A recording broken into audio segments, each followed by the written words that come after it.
censer was founded before World War II. Since 1948, the temple has worshipped the 9 emperor gods. The 9 emperor gods festival begins on the eve of the 9th lunar month and lasts till the 9th day of the month. During the festival, the devotees are required to adhere to a strict vegetarian diet. One significant part of the receiving ceremony of the 9 emperor gods is the retrieval of a jar of holy water by the Lutu. The Lutu represents the 9 emperor gods during the festival. The 9 emperor gods urn is then placed in one of the sedan chairs in preparation for the procession back to the temple. Once the processions arrive at the temple, devotees hurry to mount the Jutiantong of the 9 emperor gods. This signifies the presence of the 9 emperor gods in the temple.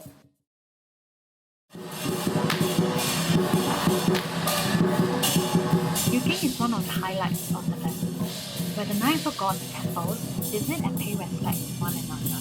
The visit may even include the mobilization of the sedan chairs.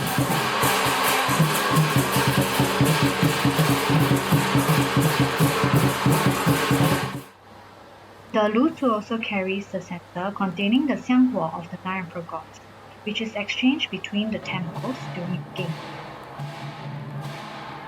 Yuking represents the close networks and greater communities of the 9 emperor gods' culture in Singapore.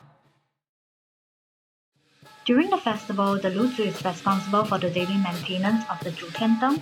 He is required to trim the wicks and replenish the oil in each lamp.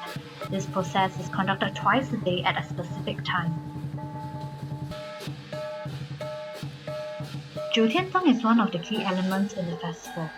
The mounting of the lamps indicates that the 9 emperor gods festival is going on and the presence of the 9 emperor gods in the temple.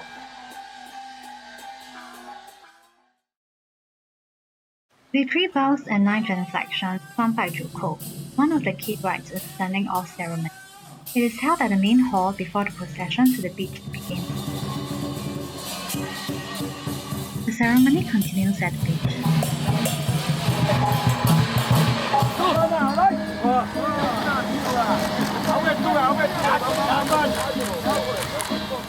Another key rite of the ceremony is the release of the dragon boat. Upon receiving the cue from the Taoist priest, the devotees push the dragon boat into the sea and lit it up.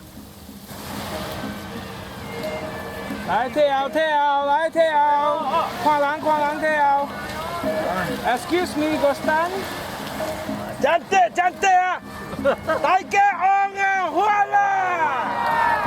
Afterwards, with the company of the full Lutu, the Lutu carries the urn of the 9 emperor gods and wades into the sea to release it.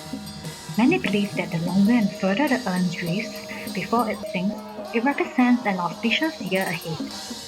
The devotees then cleanse themselves with seawater as an auspicious act to wash away their bad luck, which concludes the ceremony.